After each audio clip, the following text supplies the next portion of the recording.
Everyone, હું HK. Barad cooking ચેનલમાંથી બોલું છું. આજે આપણે બનાવીશું સરસ એવી ટેસ્ટી બજારમાં મળે એવી સેવ ખમણી. આજે સેવ ખમણી બનાવવાની છે.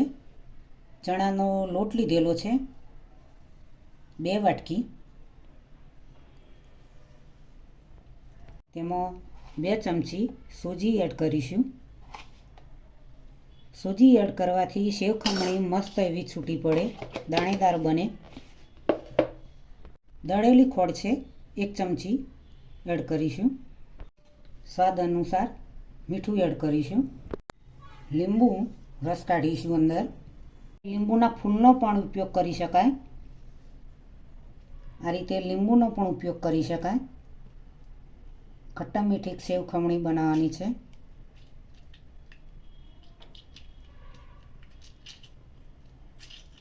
પાણી ગરમ હોય તેમાં તમે લીંબુ અંદર ઉમેરી દો તો અંદર કઢાઈની અંદર જે ડાઘ પડતા હોય તે ડાઘ પડે નહીં.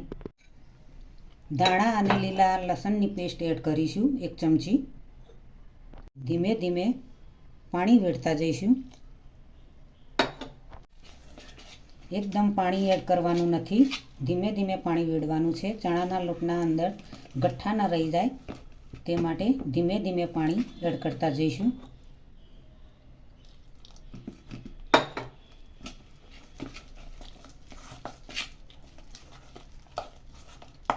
બેસ્ટ સેવ ખમણી બનાવવાની છે.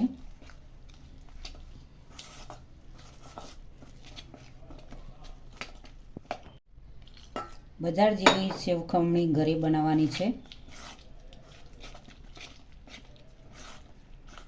આ રીતે મિક્સ કરતા જઈશું.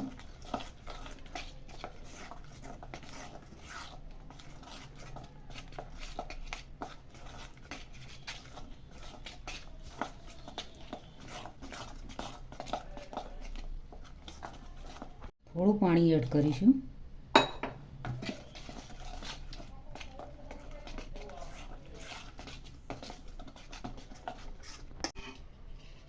એક ચમચી તેલ એડ કરીશું. તેલ વેળ્યા પછી આ રીતે હલાવીને મિક્સ કરી દઈશું. હવે તેને 5 મિનિટ રવા દઈશું. ઢોકળાની પ્લેટની અંદર આ રીતે તેલ લગાવી દઈશું. વધારે તેલ લગાવવાનું નથી, વધારે તેલ લગાવવાથી ખમણી વધારે ફૂલશે નહીં. સોડા અડધી ચમચી એડ કરીશું. હવે હલાવતા જઈશું. સોડા એડ કર્યા પછી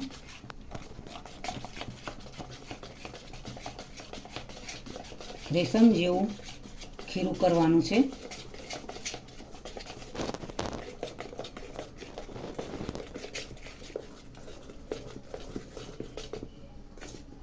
આ રીતે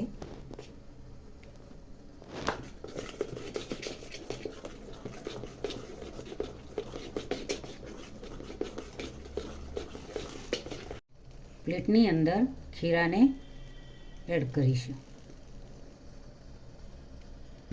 પ્લેટની અંદર ખીરું લઈ લીધું છે. ઉકળતા પાણીની અંદર પ્લેટ મૂકવાની છે. હવે તેને 20 મિનિટ માટે બંધ કરીને રાખીશું. વચ્ચે ખોલવાનું નથી, નકર ખમણ બરાબર થશે નહીં. 20 મિનિટ થઈ ગઈ છે. હવે તેને ચપ્પા વડે જોઈશું.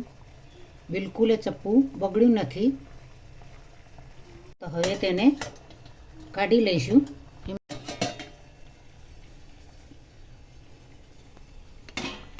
દાણે ઠંડુ થવા માટે હવે 5 મિનિટ રવા દઈશું. ખમણ તૈયાર થઈ ગયું છે. આ રીતે ચપ્પા વડે અને કિનાર પર ફેરવીશું. સરસ એવું ખમણ તૈયાર થઈ ગયું છે. તેને તમે જોઈ શકો છો મિત્રો. હવે તેના 4 પીસ મોટા કરી દઈશું. આ રીતે મસ્ત એવું જાળીદાર બની છે. હવે તેને પણ આ રીતે તેમના તમે ખમણી કરી શકો.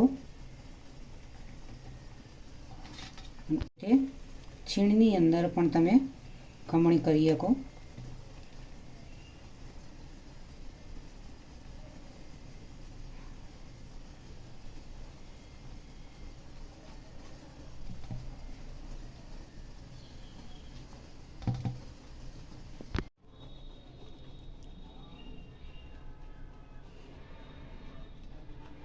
આ રીતે ને ખમણને ખમણી નાખવાનું છે.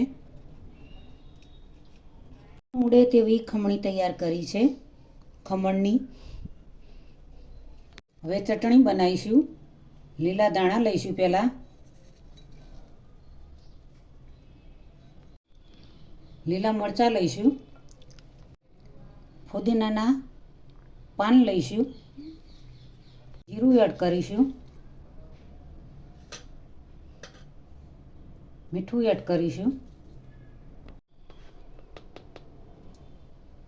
ખોડ લઈશું.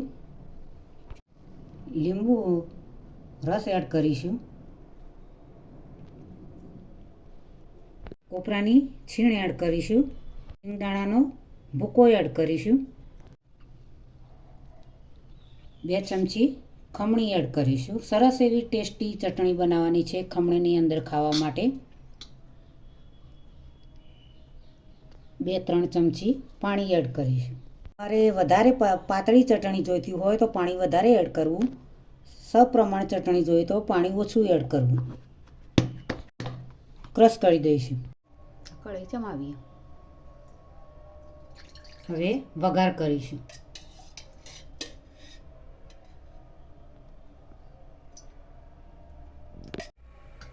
રાઈ,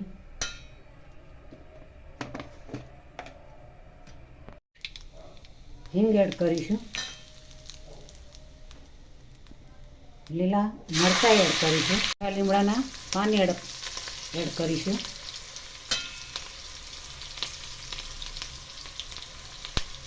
મીઠું એડ કરીશું. ખોડ એડ કરીશું. તલ એડ કરીશું.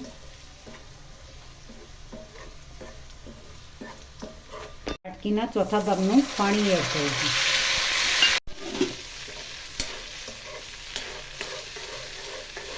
સરસ એવો વઘાર તૈયાર થઈ ગયો છે સેવ ખમણીનો.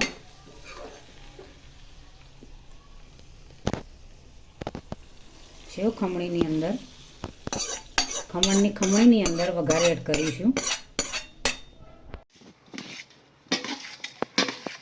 સરસ એવી ખમણી તૈયાર થવા લાગી છે.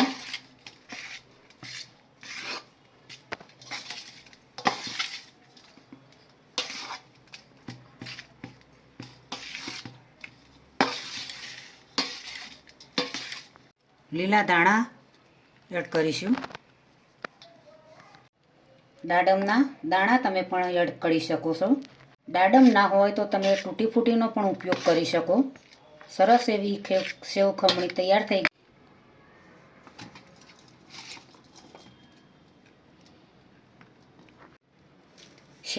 ખમણની ખમણી તો તૈયાર થઈ ગઈ છે, પણ સ્પેશિયલ હવે સેવ તેના માટે સેવ ખમણીને ટેસ્ટ આપે છે તે હવે એડ કરીશું.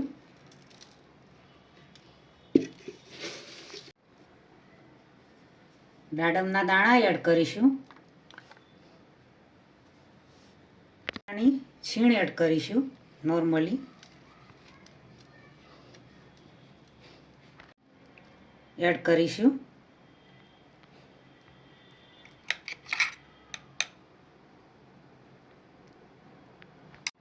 ટેસ્ટી સેવ ખમણી મજેદાર બજાર જેવી તૈયાર થઈ ગઈ છે. જોઈને જ મોઢામાં પાણી વળે એવી સેવ ખમણી તૈયાર થઈ ગઈ છે. નાસ્તામાં તમે આ રીતે ઓછા સમયમાં સેવ ખમણી ઘરની ચીજોથી જ ઘરે બનાવી શકો છો મિત્રો. મહેમાન આવે તો પણ સેવ ખમણીનો નાસ્તો કરીને તમે ખવડાવી શકો. ખૂબ જ ટેસ્ટી બની છે. ખાવાની ખૂબ જ મજા આવે. અમે પણ ખાઈશું, તમને પણ ખવડાવીશું.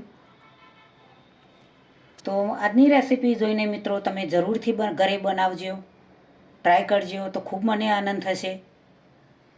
આવી અવનવી રેસીપી સાથે ખૂબ જ મજા આવે બનાવવાની. ખમણી નાનાથી મોટાઓને દરેકને ખૂબ જ ભાવતી હોય. દરેકની ફેવરેટ સેવ ખમણી હોય છે. બાળકો તો બહુ જ ખુશ થતા હોય છે. તો મિત્રો આજની રેસીપી તમને જરૂરથી મારી ગમી હશે તો મારી ચેનલને તમારા મિત્રો સુધી પહોંચતી કરજો. મારી ચેનલના 2 બટન જરૂરથી દબાવજો. મારી ચેનલને સબસ્ક્રાઈબ કરજો.